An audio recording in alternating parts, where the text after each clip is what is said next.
Bismillahirrahmanirrahim. Assalamualaikum warahmatullahi wabarakatuh.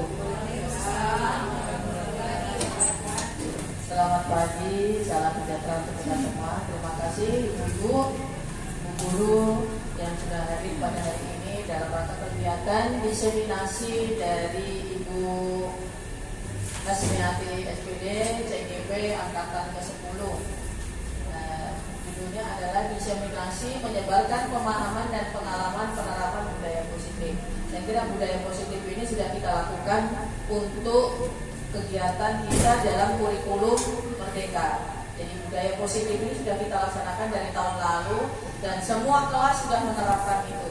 Dan hasilnya diharapkan ketika kita menerapkan kegiatan penerapan budaya positif, hasil itu akan nampak ketika anak-anak kita sudah berada di tingkat di atasnya lagi, sehingga kita bisa melihat hasilnya. Betul tidak ada perubahan setelah dengan adanya budaya positif, karena budaya itu adalah hasil karya dan karsa manusia. Jadi itu budaya itu adalah kebiasaan-kebiasaan yang dilakukan yang berlanjut secara terus-menerus. Jadi itu adalah hasil dari manusia yang menciptakan itu. Jadi aturan-aturan sama dengan budaya. Untuk itu saya harapkan kegiatan diseminasi ini bisa menjadi inspirasi bagi guru-guru yang lain, sehingga kegiatan budaya positif ini bisa maksimal dilaksanakan di sekolah kita. Barangkali itu saja. Terima kasih. Wassalamualaikum warahmatullahi wabarakatuh. Waalaikumsalam warahmatullahi wabarakatuh.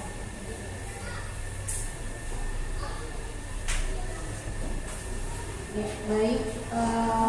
Pertama-tama saya mengucapkan terima kasih kepada Ibu Kepala Sekolah kita yang sudah menyempatkan waktunya dan membuka kegiatan diseminasi hari ini.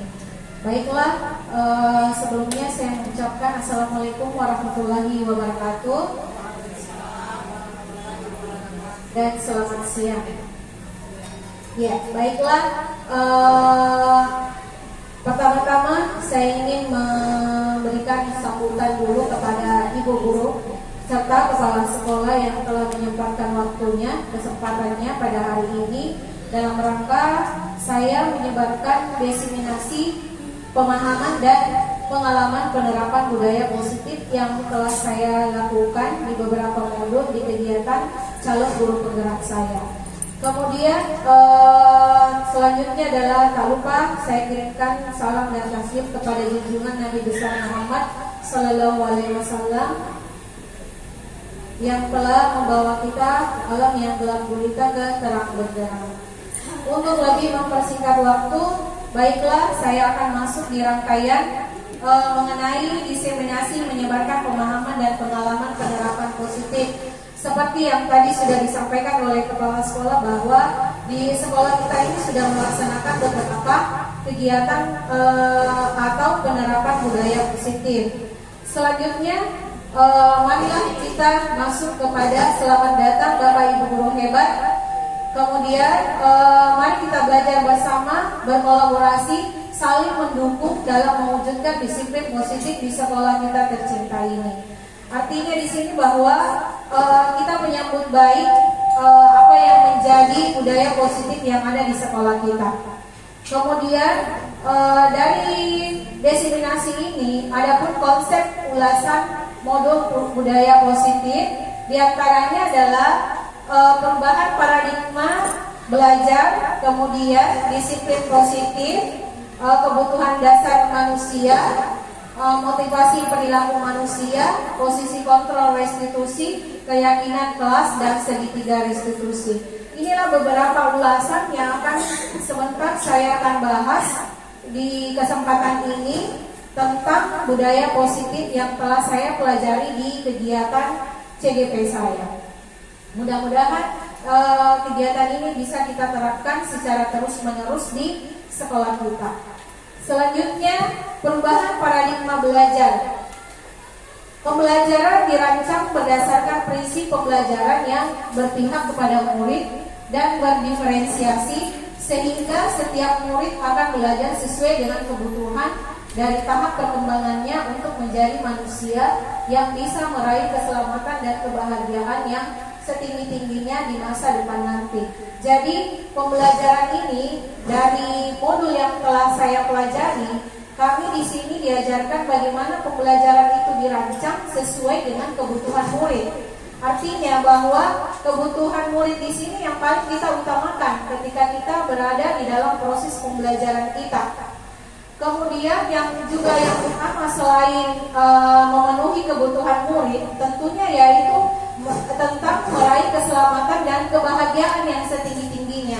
Artinya ketika kita melakukan proses pembelajaran di kelas, tentunya kita harus tahu bagaimana perasaan murid kita hari ini. Artinya bahwa ketika pembelajaran kita dimulai dengan perasaan yang bahagia, tentunya murid juga akan merasa senang dan merasa bahagia ketika di kelas. Kemudian selanjutnya adalah mengenai disiplin positif. Mungkin Bapak Ibu tahu di sini sebagian apa itu disiplin. Mungkin ada yang bisa menyampaikan sedikit pemahamannya tentang disiplin. Mungkin ada Bapak Ibu yang bisa, dari Bapak ya Ibu, bisa menyebutkan apa itu disiplin. Ya, boleh dari Disiplin adalah aturan yang harus kita lakukan. ya. Oke, ya.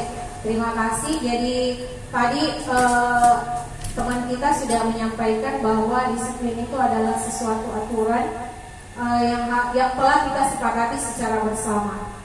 Baik, itu adalah bagian dari pendapat dari teman kita.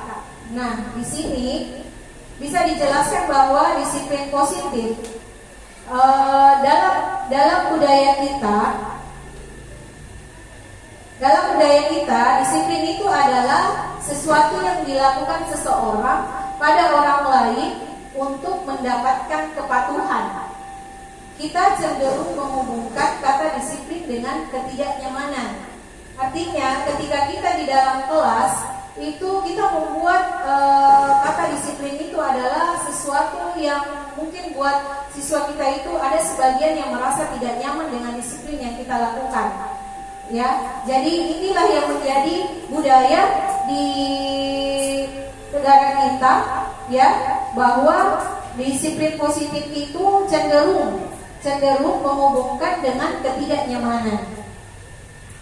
Kemudian selanjutnya adalah jika kita sebagai pendidik, disiplin itu tujuan kita adalah menciptakan anak yang memiliki disiplin diri, sehingga mereka bisa berperilaku dengan mengacu pada nilai-nilai kebajikan universal dan memiliki motivasi intrinsik bukan ekstrinsik. Maksudnya di sini bahwa kita sebagai pendidik itu menciptakan anak yang memiliki disiplin sehingga bisa berperilaku mengacu pada nilai-nilai kebajikan universal. Maksudnya begini ya, kebajikan nilai-nilai universal itu artinya bahwa dari disiplin yang kita terapkan di kelas kita itu akan menciptakan nilai-nilai kebijakan universal di kelas kita. Misalnya anak kita bisa berperilaku jujur, kemudian mengucapkan misalnya terima kasih, mohon maaf. Nah, itu salah satu adalah bentuk nilai-nilai kebajikan universal. Selanjutnya adalah disiplin positif. Nah, disiplin positif di sini adalah merupakan salah satu cara penerapan disiplin yang bertujuan untuk menumbuhkan kesadaran serta memberdayakan anak untuk melakukan sesuatu tanpa paksaan, ancaman, dan hukuman. Mungkin saya bisa jelaskan di sini bahwa perbedaan yang tadi, penjelasan yang tadi tentang disiplin dengan disiplin positif di sini, di mana segala usaha yang kita lakukan itu adalah bernilai positif. Artinya disiplin yang kita buat di dalam kelas itu tidak dalam unsur paksaan, ancaman, ataupun hukuman. Artinya mereka melakukan disiplin di dalam kelasnya itu dengan kesadaran diri sendiri, tanpa adanya aturan yang kita buat di kelas. Seperti misalnya di kelas kita itu ada kan namanya kesepakatan kelas. Itu kan kesepakatan kita buat bersama-sama, melibatkan siswa itu sendiri. Jadi disiplin positif di sini yang kita lebih utamakan adalah bagaimana anak-anak menyadari kesalahannya melalui disiplin yang telah kita buat, tentunya tanpa ada ancaman ataupun hukuman. Kemudian Adapun yang menjadi kebutuhan dasar manusia, yang pertama itu adalah bertahan hidup. Yang kedua, kasih sayang dan rasa diterima. Kemudian yang ketiga, penguasaan, kebebasan dan kesenangan. Artinya bahwa kebutuhan dasar manusia ini, setiap orang itu memiliki gambaran atau pandangan tentang dunia dengan cara yang berbeda. Itulah jua yang menerapkan kebutuhan setiap orang berbeda. Jadi di dalam kelas itu peserta didik kita itu sebenarnya di dalam kelas itu memiliki kebutuhan dasar yang mungkin sampai saat ini kita juga sebagai pendidik belum tahu apa sih kebutuhan dasar mereka. Tapi yang pasti kita selalu di dalam kelas itu hanya melaksanakan, kerjakan ini, selesai, oke, selesai, kumpul. Padahal kita tidak tahu bahwa di dalam kelas itu ada juga senang, ada juga siswa yang merasa tidak senang dengan belajar ini, ada juga yang senang dengan belajar ini. Nah, inilah kita sebagai pendidik, ini juga pengetahuan baru yang saya dapatkan dari guru penggerak ini, bahwa setiap manusia itu, terutama peserta didik kita itu memiliki kebutuhan dasar yang mungkin kita tidak tahu secara dalam. Kemudian yang tadi saya sudah jelaskan, yaitu tentang kebutuhan dasar manusia itu ada 5: bertahan hidup, kasih sayang dan rasa diterima, penguasaan, kebebasan dan kesenangan. Selanjutnya saya akan memberikan sebuah kasus. Mungkin ini pernah terjadi di kelas kita, tapi kita mungkin bukan terlalu ini ya, bukan berarti bahwa kita tidak menangani dengan baik. Tetapi setiap di kelas itu masing-masing memiliki kasus permasalahan. Nah, ini salah satu contoh kasus seperti ini. Ibu Rini, guru kelas 5 di SD Ramai, sedang bingung menghadapi ulah salah satu murid di kelas bernama Bimo. Beberapa anak telah datang dan mengeluhkan Bimo yang seringkali meminta bekal makan siang mereka dengan paksa. Jika Anda menghadapi situasi seperti ini, Bu Rini, apa yang akan Anda lakukan? Nah, ini pernah juga terjadi di kelas saya. Temannya bawa bekal, ya, temannya bawa bekal, terus ada temannya yang satu itu tiba-tiba merampas tanpa meminta izin kepada yang punya makanan. Nah, kemudian mungkin ya kita anggap bahwa ini adalah persoalan biasa, tapi sebenarnya yang merasa bekalnya yang dirampas itu, dia merasa tidak enak tentunya ya. Tapi kita sebagai guru kadang kurang jeli. Kita mau mengerti perasaan siswa kita sendiri itu kadang biasa kita tidak sampai melibatkan secara langsung, dan kita tidak menanyakan apa sih yang terjadi, persoalan apa. Nah, ini adalah salah satu kasus yang tadi saya sampaikan, bahwa Bimo yang di dalam kelas ini merampas bekal temannya. Nah, selanjutnya pertanyaannya, apa yang akan Anda lakukan atau apa yang akan kita lakukan sebagai guru di dalam kelas? Kemudian menurut Anda kira-kira apa alasan Bimo melakukan hal itu? Nah, dalam konsep ya, jadi kita simpan dulu pertanyaan yang tadi. Saya akan jabarkan dulu mengenai dalam konsep penerapan disiplin positif. Ibu Rini sebaiknya, Ibu Rini sebaiknya mencari tahu alasan Bimo melakukan tindakan tersebut agar mengetahui kebutuhan mana yang sedang dipenuhi oleh Bimo. Nah, yang tadi ada kaitannya dengan yang tadi yang saya jelaskan mengenai kebutuhan dasar manusia, yang salah satunya adalah bertahan hidup, kemudian kasih sayang dan diterima, penguasaan, kebebasan dan kesenangan. Nah, dari kelima poin ini kita akan masukkan di mana sebenarnya kebutuhan dasar Bimo itu sendiri. Nah, di sini bisa kita pilih-pilihkan. Ketika Bimo misalnya bertahan hidup, Bimo merasa lapar dan orang tuanya tidak menyiapkan bekal siang. Nah, bisa saja ya, bisa saja itu jadi alasan utama Bimo merampas makanannya temannya. Kemudian jika kasih sayang dan diterima, Bimo diperhatikan oleh temannya, artinya di kelas dia ingin mencari perhatian. Nah, mungkin ini biasa terjadi juga di kelas kita. Kemudian penguasaan, Bimo merasa hebat karena temannya jadi takut dan menuruti keinginannya. Nah, biasa ini juga ya, artinya dia mau merasa di kelas itu yang paling terhebat. Semua temannya dikuasai di kelas itu. Kemudian kebebasan, yaitu Bimo bosan dengan bekal yang disiapkan orang tuanya karena bekalnya selalu sama. Ini juga bisa jadi alasan kenapa Bimo melakukan hal tersebut. Mungkin bosan dengan bekal yang selalu dibawa tiap hari, itu saja menunya. Kemudian dia kesenangan, yaitu Bimo hanya iseng dan dia menikmati ekspresi wajah temannya yang kesal. Jadi bisa saja ini juga menjadi unsur kenapa Bimo melakukan hal tersebut di kelasnya. Jadi ada beberapa kebutuhan dasar manusia yang mungkin kita belum tahu secara mendalam.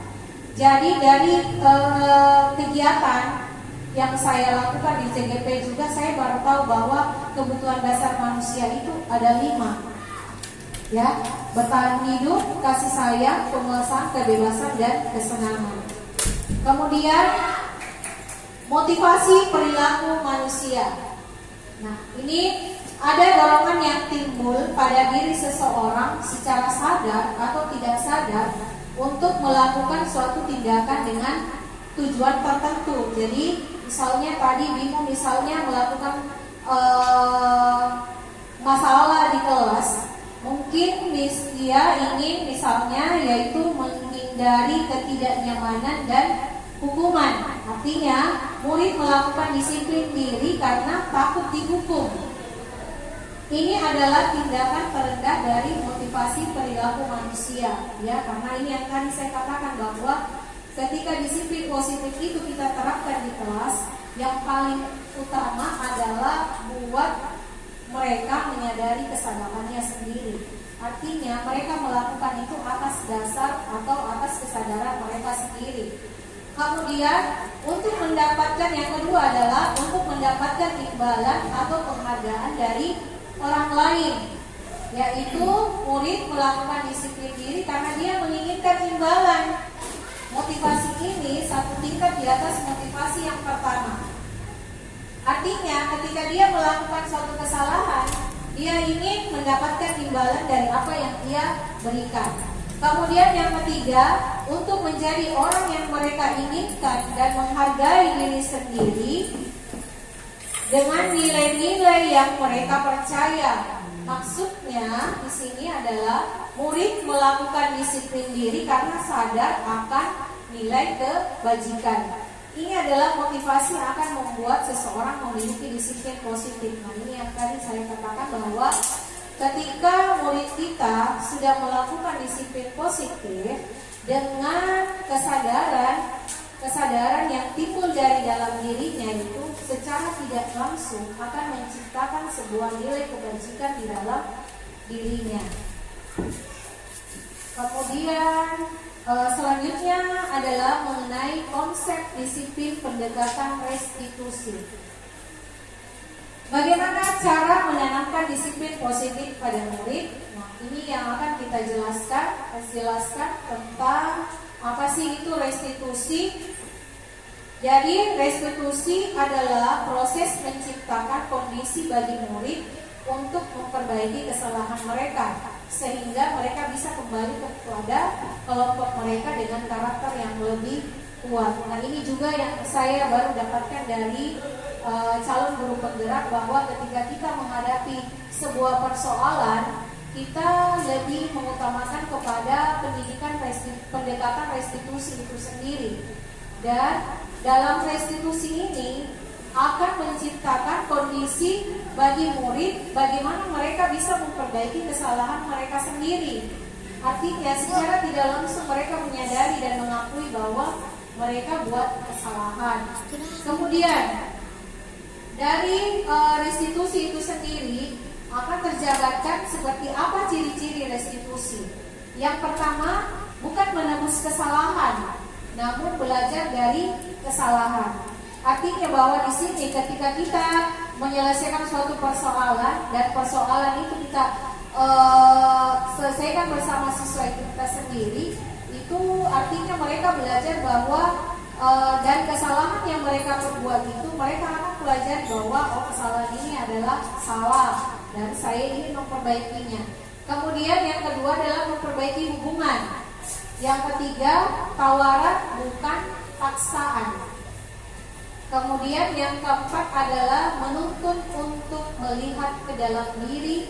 Dan yang kelima, mencari kebutuhan dasar yang mendasari tindakan. Nah, yang tadi mencari kebutuhan dasar yang mendasari tindakan ada tadi itu yang misalnya kebutuhan dasar manusia misalnya bertahan hidup, dapat diterima dan kasih sayang. Kemudian poin yang keenam, fokus pada karakter bukan tindakan. Dan yang terakhir yaitu menguatkan dan fokus pada solusi. Artinya di sini kita carikan solusi apa yang terbaik buat mereka siswa kita dalam melakukan kesalahan. Selanjutnya, konsep disiplin dengan identitas gagal. Nah, ini dalam pendidikan yang saya dapatkan di guru penggerak ini bahwa selama ini yang kita lakukan biasa ya di kelas itu konsep disiplin dengan identitas gagal itu termasuk salah satunya adalah hukuman.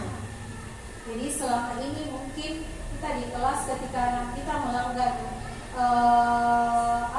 aturan, kita hukum.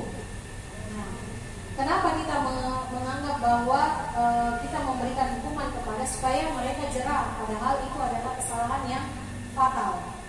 Dan kita tidak boleh lagi memberikan hukuman di dalam kelas kita sendiri. Karena hukuman itu yang pertama adalah bisa menyakitkan. Artinya jika kita menghukum mereka dengan secara fisik, otomatis apa yang dia rasakan itu adalah sakit, gitu ya, menyakitkan. Yang kedua, dia merasa tidak nyaman. Kemudian yang ketiga, murid takut. Artinya ketika dia melanggar kesalahan atau dia melakukan kesalahan itu pasti ketika dia dihukum pasti yang pertama adalah dia merasa takut. Kemudian yang keempat adalah memaksa. Kemudian yang kelima, murid menyembunyikan kesalahan. Kadang-kadang biasa murid kita berbohong di kelas, ya. Kalau kita tanya, kamu tadi begini, tidak Bu, saya tidak melakukan itu. Nah, itu salah satu bentuk identitas gagal dari hukuman, yaitu murid menyembunyikan kesalahannya. Artinya di sini murid kita tidak jujur. Kalau memang dia berbuat salah, harusnya mereka mengakui. Kemudian yang terakhir itu murid menjadi rendah diri. Kemudian identitas gagal yang kedua itu adalah penghargaan. Kadang biasa juga saya di kelas pernah melakukan ini. Karena saya anggap bahwa penghargaan itu bisa memberikan motivasi kepada siswa saya. Padahal setelah saya pelajari di beberapa modul, ternyata penghargaan itu juga termasuk identitas gagal. Kenapa dikatakan gagal? Karena penghargaan itu dianggap tidak efektif. Yang kedua adalah merusak hubungan. Ya, kenapa merusak hubungan? Artinya ketika kita misalnya memberikan hadiah kepada ini, otomatis yang lain juga akan merasa kecewa. Artinya bahwa dia di kelas merasa bahwa saya lah yang terhebat. Akhirnya memunculkan dalam dirinya itu kehebatan. Akhirnya teman-temannya yang lain itu merasa bagaimana ya, kecewa. Kemudian yang ketiga adalah mematikan kreativitas. Artinya di sini mematikan kreativitas yang tadinya anak itu kita anggap bahwa dia memiliki potensi, tapi karena dengan penghargaan yang diberikan ke temannya itu memberikan sesuatu yang tidak nyaman buat dia. Kemudian poin yang keempat adalah menghukum dengan sistem ranking. Iya, betul. Sistem ranking di sini. Jadi kalau menurut pembelajaran yang saya dapatkan ini sebenarnya itu pemberian ranking itu sebenarnya tidak ini ya, tidak termasuk ke dalam sifat positif yang bagus ya, karena itu ya tadi saya katakan bahwa akan menyulitkan yang lain gitu. Iya, ada kesombongan, ada kebanggaan tersendiri.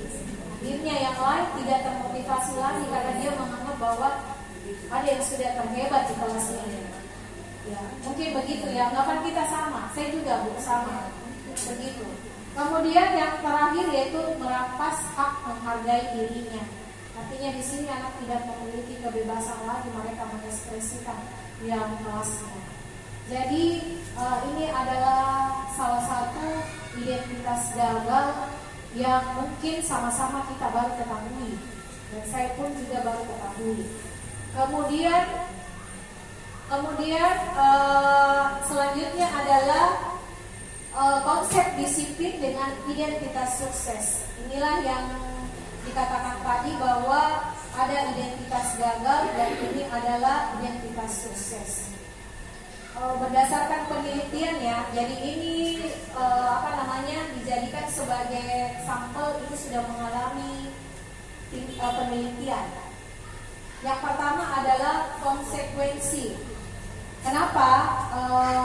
Misalnya aturan seperti yang kita lakukan di kelas, ada kesepakatan kelas yang sudah kita buat? Ada. Tentu di kesepakatan kelas itu ada konsekuensi. Ya, jadi bukan lagi hukuman, tapi konsekuensi dari perbuatan mereka sendiri. Kenapa dikatakan identitas sukses? Konsekuensinya yang pertama yaitu penguatan jangka pendek. Kemudian yang kedua adalah perlu monitoring berkelanjutan. Yang ketiga, stimulus respon. Yang keempat, murid menghormati peraturan. Yang kelima, kehilangan waktu untuk mengurangi kesalahan. Jadi kalau masalah konsekuensi mungkin kita sudah lebih paham lagi, Ibu, tentang konsekuensi yang sudah kita lakukan di kelas dan sudah kita terapkan juga. Kemudian ini yang baru ya, restitusi. Restitusi yang biasanya kita konsekuensi kita ke restitusi. Artinya restitusi yang kita lakukan di sini akan berdampak kepada murid lebih bertanggung jawab atas perilakunya. Kemudian yang kedua, fokus pada pemecahan masalah jangka panjang.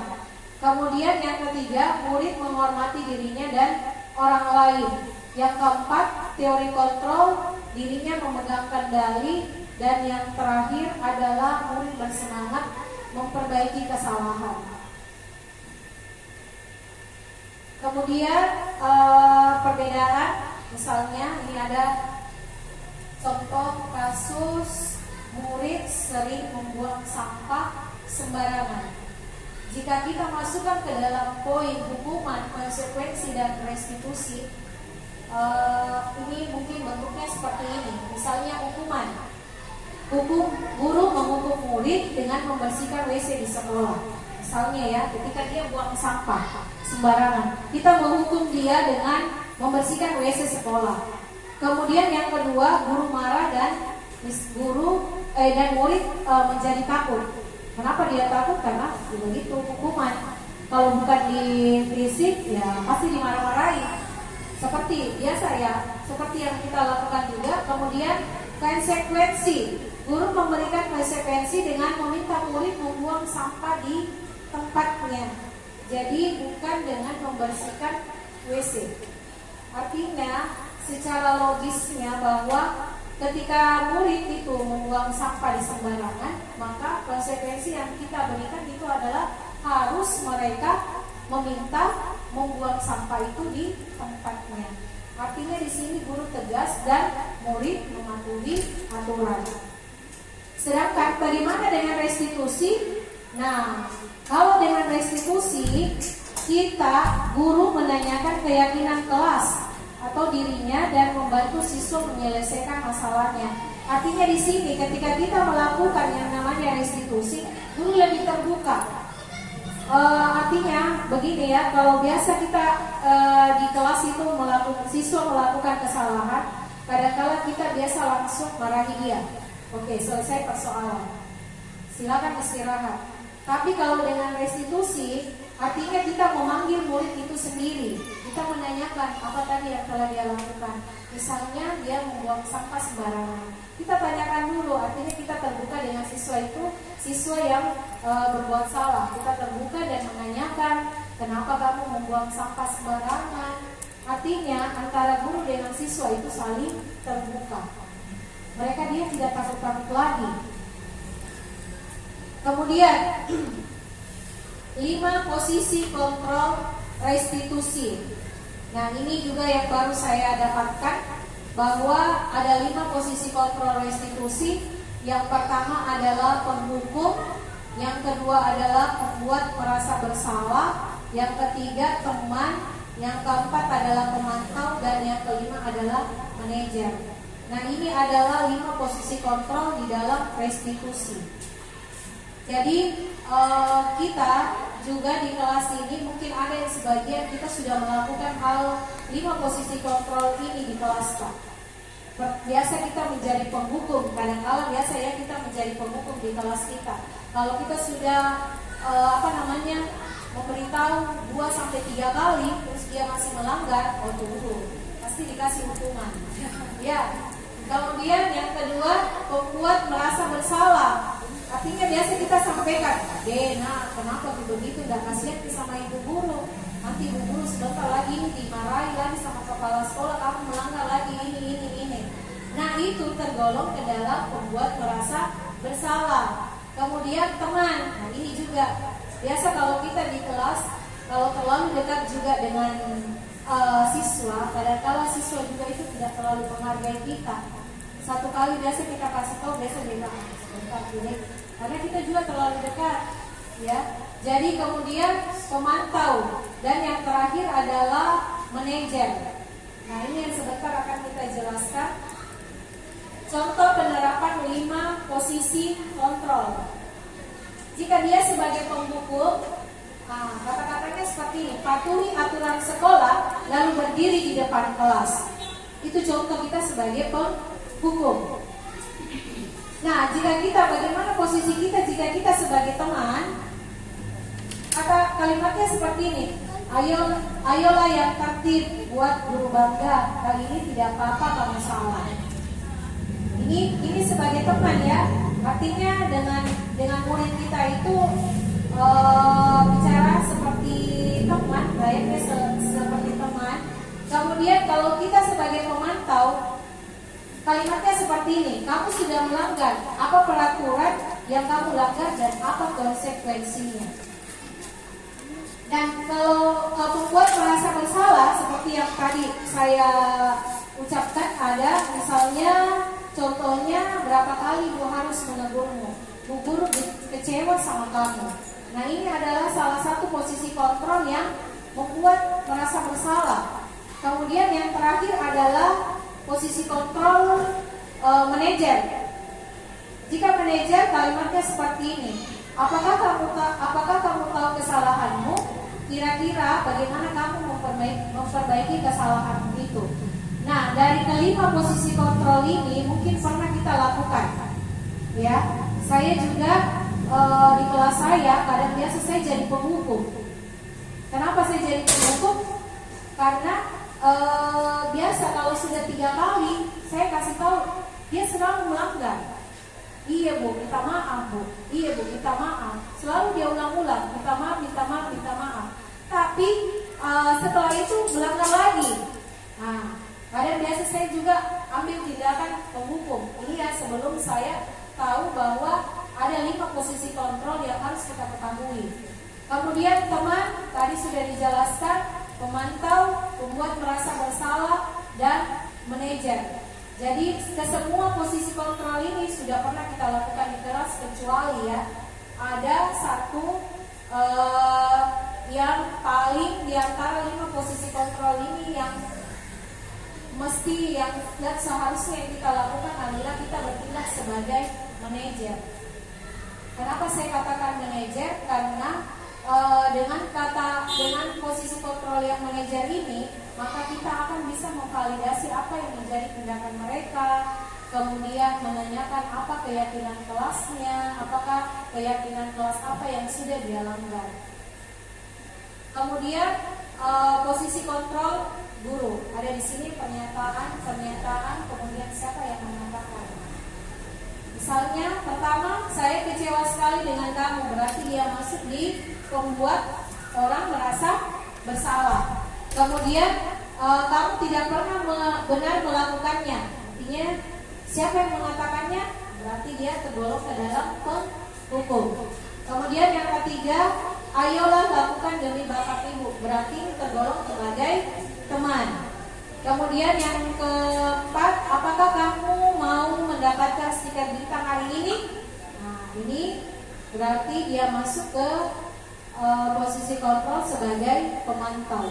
Kemudian yang kelima, bagaimana kamu menyelesaikan masalah ini? Nah, inilah sebagai manajer. Terakhir adalah kamu selalu yang paling terakhir. Artinya dia bertindak sebagai penghukum. Kemudian kita bahas tentang keyakinan kelas. Apakah di kelas kita sudah ada keyakinan kelas? Sebagian sudah ada ya. Apa itu keyakinan kelas yang sudah kita buat?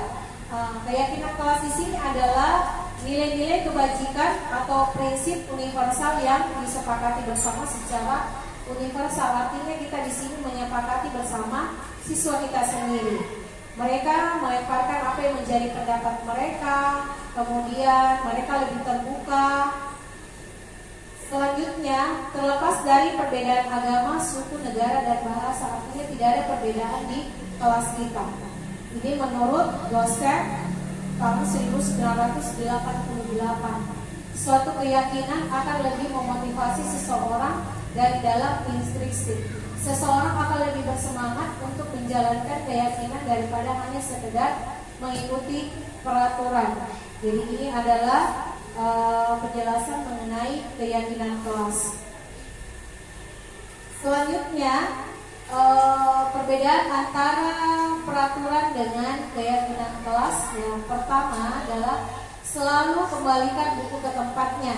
Artinya keyakinan kelas atau nilai kebajikan yang dituju adalah tanggung jawab. Kemudian yang kedua, dilarang mengganggu orang lain, yaitu artinya keyakinan kelas di sini adalah menghormati orang lain dan diri sendiri. Kalau misalnya di peraturan itu kita masih dengan kata-kata dilarang, di keyakinan kelas itu kita mengambil kalimat yang lebih positif. Artinya tidak ada lagi kata-kata dilarang, tidak boleh, ya. Jadi di dalam keyakinan kelas yang kita susun bersama siswa kita sendiri itu tidak ada lagi kata-kata dilarang, tetapi lebih kepada tindakan yang positif. Misalnya peraturan yang biasa kita buat, hadir di sekolah 15 menit sebelum pembelajaran dimulai. Jika diubah ke dalam keyakinan kelas, itu berubah menjadi menghormati orang lain atau komitmen pada tujuan. Kemudian selanjutnya adalah misalnya dilarang melakukan kekerasan. Berarti kita taruh di keyakinan kelas itu adalah keselamatan dan menghormati orang lain. Kemudian dilarang menggunakan narkoba. Berarti di keyakinan kelas kita adalah kesehatan atau nilai kebajikan yang dituju. Dan yang terakhir yaitu bergantian atau menunggu giliran. Artinya di sini keyakinan kelas atau nilai kebajikan yang kita inginkan di kelas kita yaitu menghormati orang lain dan butuh kesabaran. Jadi kadang biasa kita di kelas itu kita buat aturan tidak boleh dilarang. Nah sekarang kita beralih ke keyakinan kelas supaya kita menumbuhkan budaya positif di kelas kita masing-masing. Kemudian bagaimana pembentukan keyakinan kelas? Ada beberapa poin. Yang pertama adalah bersifat lebih abstrak daripada peraturan yang lebih rinci dan konkret. Kemudian yang kedua adalah berupa pernyataan universal. Kemudian yang ketiga dibuat dalam bentuk positif. Yang tadi yang saya sudah jelaskan dalam bentuk positif, misalnya nilai kebajikannya, misalnya menghormati, tanggung jawab, keselamatan, kesehatan, dan kesabaran. Artinya sudah berubah kalimat menjadi kalimat yang lebih positif. Kemudian hendaknya tidak terlalu banyak sehingga mudah diingat dan dipahami. Artinya dalam pembentukan keyakinan kelas itu juga jangan terlalu banyak. Kemudian yang kelima, sebaiknya sesuatu yang dapat diterapkan di lingkungan tersebut. Kemudian semua warga kelas ikut berkontribusi dalam pembuatan keyakinan kelas lewat kegiatan curah pendapat. Nah ini biasanya kalau awal-awalnya itu biasa kita buat peraturan itu kita sendiri yang buat di kelas tanpa melibatkan murid kita sendiri. Nah ketika di sini kita membentuk namanya keyakinan kelas, secara tidak langsung kita akan melibatkan siswa kita sendiri supaya dia bisa mencurahkan pendapatnya. Kemudian yang terakhir adalah bersedia meninjau kembali keyakinan kelas dari waktu ke waktu. Jadi keyakinan kelas yang kita buat itu boleh kita tinjau setiap misalnya kenaikan kelas atau kita sudah berganti murid, boleh kita tinjau kembali keyakinan kelas yang sudah kita buat. Kemudian selanjutnya adalah segitiga restitusi. Segitiga restitusi itu adalah proses menciptakan kondisi bagi murid untuk memperbaiki kesalahan mereka sehingga mereka bisa kembali kepada kelompok mereka dengan karakter yang lebih kuat. Melalui restitusi, di sini saya jelaskan bahwa di segitiga restitusi itu yang pertama adalah menstabilkan identitas.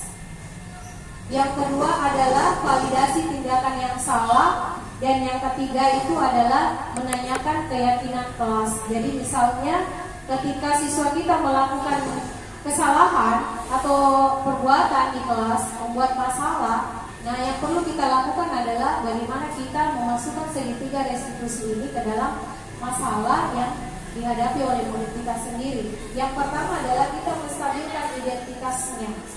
Kemudian yang kedua validasi tindakan yang salah. Artinya kita tanyakan kenapa dia berbuat itu, kenapa kamu melakukan hal seperti itu. Kemudian kita menanyakan keyakinan kelas apa yang dia sudah langgar. Kemudian melalui restitusi, guru dapat membantu murid menjadi lebih memiliki tujuan, disiplin positif, serta memulihkan dirinya setelah berbuat salah. Yang kedua, membantu murid untuk jujur pada diri sendiri dan mengevaluasi dampak dari kesalahan yang dilakukan. Yang ketiga adalah memberikan penawaran bukan paksaan. Maksudnya di sini memberikan penawaran dan bukan paksaan. Kita memberikan misalnya tadi demo. Tadi ya kita kembali ke masalah demo yang tadi merampas makanan. Jika saya memindahkan kita lakukan ke segitiga restitusi, yang pertama itu adalah kita memanggil dulu demo. Ya, kita panggil demo, kemudian kita secara terbuka menanyakan tindakan apa yang Bimo sudah lakukan tadi. Misalnya dia menjawab, saya merampas makanan. Kenapa kita lakukan itu, nak? Kita tanyakan itu. Kemudian ketika dia menjawab, karena saya tidak bawa makanan, Bu. Di rumah saya tidak siapkan bekal. Nah, artinya di situ kita tanyakan dulu apa alasannya. Setelah itu kemudian kita telusuri. Kita tanyakan, apakah perbuatan Bimo itu tadi salah atau benar? Dan dia akan jawab sesuai dengan kesadaran dia. Kemudian yang ketiga adalah menanyakan keyakinan. Kan tadi kita sudah bentuk keyakinan kelas, Pak. Otomatis kita akan tanya, kalau Bimo melakukan ini, apakah sudah sesuai dengan keyakinan kelas kita? Dia akan menjawab, tidak, Ibu. Berarti kita tanyakan lagi keyakinan kelas apa yang Bimo sudah langgar. Nah, artinya seperti itu ya. Jadi kita memberikan penawaran kepada siswa kita sendiri. Kemudian, ini penjelasannya tentang menstabilkan identitas. Karena tadi segitiga restitusi itu ada 3. Yang pertama adalah menstabilkan identitas. Seperti ini, berbuat salah itu tidak apa-apa, tidak ada manusia yang sempurna. Artinya kita bisa menyampaikan kepada siswa kita bahwa setiap manusia itu memiliki kesalahan. Jadi bukan hanya Bimo saja yang berbuat salah, ibu guru juga pernah berbuat salah. Jadi ini tahapan ketika kita mau menyelesaikan persoalan di kelas kita. Yang pertama adalah menstabilkan identitas. Kemudian selanjutnya tahapan yang kedua adalah validasi tindakan yang salah. Artinya tadi kita menanyakan bahwa apakah tindakan yang Bimo lakukan itu sudah salah atau benar. Artinya di sini kamu pasti punya alasan mengapa melakukan hal itu. Kemudian tahapan yang ketiga adalah menanyakan keyakinan kelas. Bentuk pertanyaannya seperti ini. Ini bisa kita terapkan di kelas kita masing-masing ketika kita berhadapan dengan persoalan di kelas kita. Kita boleh mengambil segitiga restitusi. Artinya kita tidak lagi menjadi penghukum, tidak lagi menjadi pemantau, tetapi kita bisa menjadi manajer buat siswa kita sendiri di kelas kita. Apa kalimat yang bisa kita tanyakan ke siswa kita? Yang pertama adalah apa yang kita percaya sebagai keyakinan kelas. Kemudian apa nilai-nilai umum yang kita telah sepakati. Kemudian yang terakhir, kamu mau jadi orang seperti apa? Oke, ini adalah 3 tahapan segitiga restitusi yang mungkin bisa kita terapkan di kelas kita. Jadi kita tidak lagi menjadi sebagai penghukum ya, tapi kita menerapkan yang namanya segitiga restitusi, yaitu menstabilkan identitas, kemudian memvalidasi tindakan, dan yang ketiga adalah menanyakan keyakinan kelas. Jadi sebaiknya di dalam kelas itu kita membuat namanya keyakinan kelas. Ini saya bisa berikan salah satu contoh penerapan restitusi yang saya lakukan di kelas. Ini persoalannya, saya jelaskan dulu kasusnya. Jangan dengar suaranya.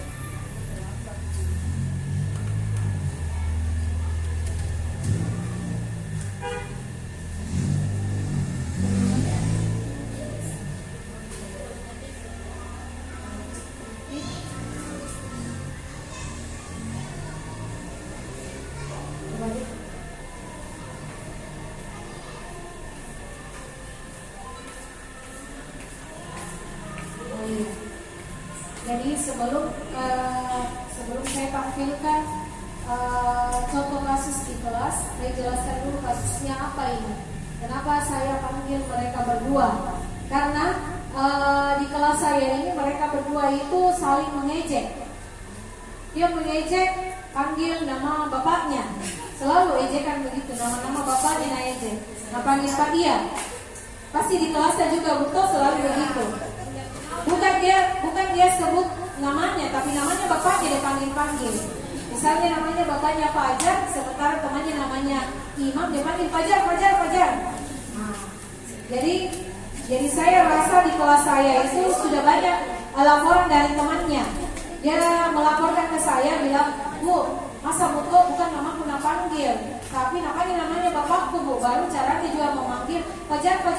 Jadi seolah-olah kayak mengejek. Nah, ini adalah salah satu contoh kasus yang saya angkat di kelas. Kemudian saya memasukkan ke dalam segitiga restitusi.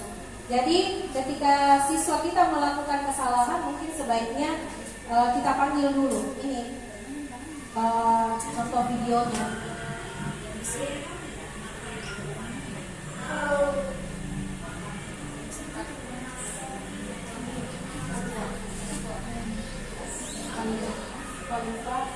Paling terbaik itu di kelasku. Terbaik. Iya, paling terbaik.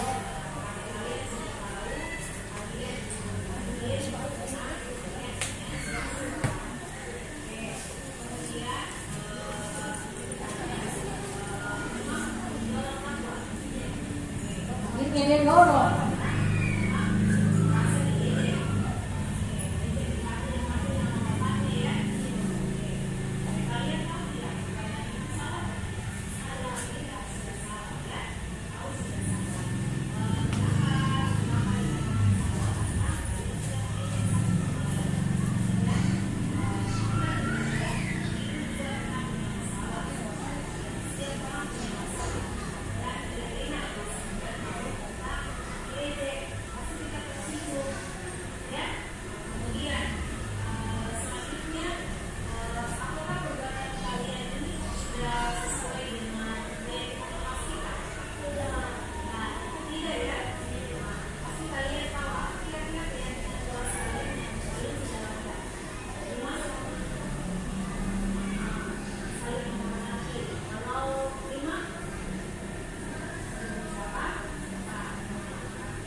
Itulah tadi salah satu contoh kasus yang ada di kelas saya. Kemudian bagaimana saya bisa menyelesaikan kasus itu dengan penerapan segitiga restitusi. Seperti yang tadi bahwa di dalam segitiga restitusi itu ada 3 tahapan yang mesti kita lakukan. Yang pertama adalah menstabilkan identitas, yang kemudian adalah validasi tindakan yang salah, kemudian yang terakhir itu menanyakan keyakinan. Artinya bahwa yang pertama menstabilkan identitas itu saya memanggil kedua siswa saya yang berbuat masalah di kelas, kemudian saya panggil dan kemudian saya tanyakan, kenapa kamu berbuat kesalahan itu? Kemudian yang kedua adalah yaitu memvalidasi tindakan yang salah. Artinya kita memberikan bahwa apa alasan sampai dia berbuat seperti itu. Jadi kita harus tanya dulu alasannya. Kita tidak boleh langsung menghukum dia. Jadi tidak ada lagi kata penghukum ya. Kita di sini akan bertindak selaku manajer buat siswa kita di kelas. Kemudian yang ketiga yaitu menanyakan keyakinan kelas. Kenapa kita menanyakan keyakinan kelas? Karena kita sudah membentuk keyakinan kelas kita. Ada beberapa poin di keyakinan kelas. Kemudian kita akan tanyakan ke siswa kita sendiri, keyakinan kelas apa yang dia sudah langgar. Nah, dia akan tahu bahwa keyakinan kelas ini yang saya langgar. Jadi di keyakinan kelas inilah yang akan membentuk, dan yang di segitiga restitusi inilah yang akan membentuk budaya positif di sekolah kita. Kemudian yang terakhir adalah saya belum mengucapkan terima kasih, tapi saya ingin berbagi. Misalnya mungkin ada ibu-ibu yang ingin menanyakan atau ingin bertanya tentang budaya positif yang tadi saya paparkan. Mungkin ada yang ingin bertanya tentang saya apakah tentang budaya positif atau segitiga restitusi. Iya, oke.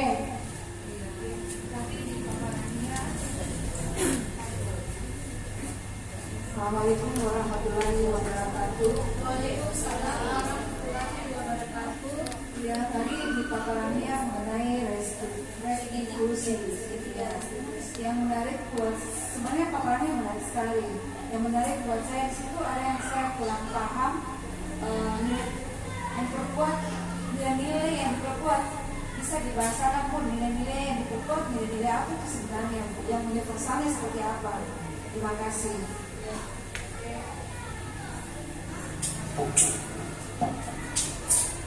Oke, terima kasih atas pertanyaannya dari Yunis yang menanyakan nilai-nilai seperti apa nilai-nilai universal ya.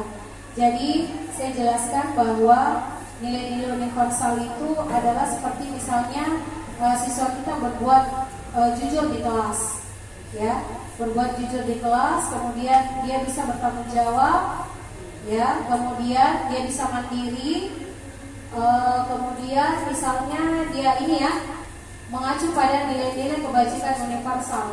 Seperti yang tadi saya jelaskan, nilai-nilai kebajikan universal itu seperti contohnya ketika siswa kita di dalam kelas itu melakukan budaya positif seperti misalnya dia berbuat kejujuran di kelasnya. Kemudian yang kedua itu bisa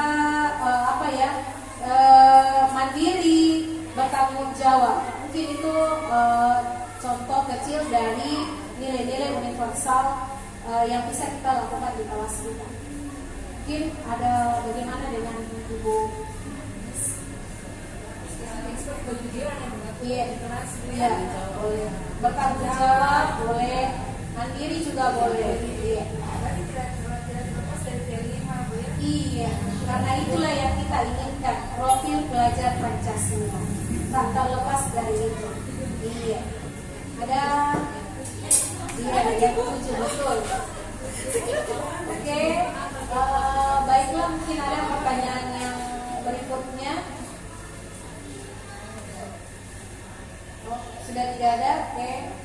Karena sudah tidak ada lagi yang bertanya, diseminasi hari ini saya ucapkan terima kasih kepada Bapak Ibu guru hebat yang sudah hadir, yang sudah menyimak diseminasi saya hari ini. Saya ucapkan wassalamualaikum warahmatullahi wabarakatuh.